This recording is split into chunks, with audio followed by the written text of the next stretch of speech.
আসসালামু আলাইকুম, আশা করি সকলেই ভালো আছেন। আজকে একটা ইউনিক জিনিস আনবক্সিং করছি। এলিগেন্ট ডেকোরস থেকে আমাকে একটা পার্সেল পাঠানো হয়েছে। এখন এটার ভিতরে কি আছে সেটাই দেখব। বেশ ভারী, অনেক অনেক বড় এবং কিং সাইজ জিনিসটা। এটার ভিতরে কি আছে সেটা আমাকে বলছে, তবে আমি একটু খুলি, খোলার পরেই বোঝা যাবে ব্যাপারটা কি আছে ভিতরে। তবে জিনিসটা শৌখিনতার ব্যাপারটা হচ্ছে, আমি নিজেও একটু শৌখিন মানুষ। আশেপাশে যেখানে থাকি এই জায়গাটা একটু সুন্দর রাখার চেষ্টা করি। সেই জায়গা থেকে যে জিনিসটা আসছে, আমার বাসস্থান সুন্দর রাখার জন্যই মূলত এটা আসছে। এলিগেন্ট ডেকোরকে অসংখ্য অসংখ্য ধন্যবাদ, অনেক ভালোবাসা। এইখানে মূলত আছে হচ্ছে পর্দা এবং বিছানার চাদর। এটা হচ্ছে তাদের পর্দার 5টা কুচি, এখানে অনেকগুলা আছে। This is one. এটা আমি ভাঁজটা কীভাবে করবো? ওকে, যাক, এটা একটা কালার বা এটা মাঝখানে থাকবে মেবি পর্দা।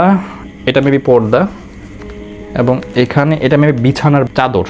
হ্যাঁ, এটা হচ্ছে বিছানার চাদর, মানে ম্যাচিং। সো এলিগেন্ট ডেকোরকে অনেক বেশি ধন্যবাদ, খুব চমৎকার একটা বিষয়। যাক, এটা আমি আগে সাজাই, দেন বোঝা যাবে জিনিসটা কতটুকু সুন্দর দেখায়। সো পুরো ব্যাকগ্রাউন্ড কি খুব দারুণ লাগছে। তো ব্যাপারটা ঠিক এরকম যে চাদরের সঙ্গে পর্দার ম্যাচ, জিনিসটা আসলেই আমার কাছে খুবই দুর্দান্ত লাগছে। সো এলিগেন্ট ডেকোরকে আবারও কৃতজ্ঞতা প্রকাশ করছি এবং তাদের কাপড়ের কোয়ালিটি খুবই ভালো। I am so satisfied, I am so happy, thank you so much.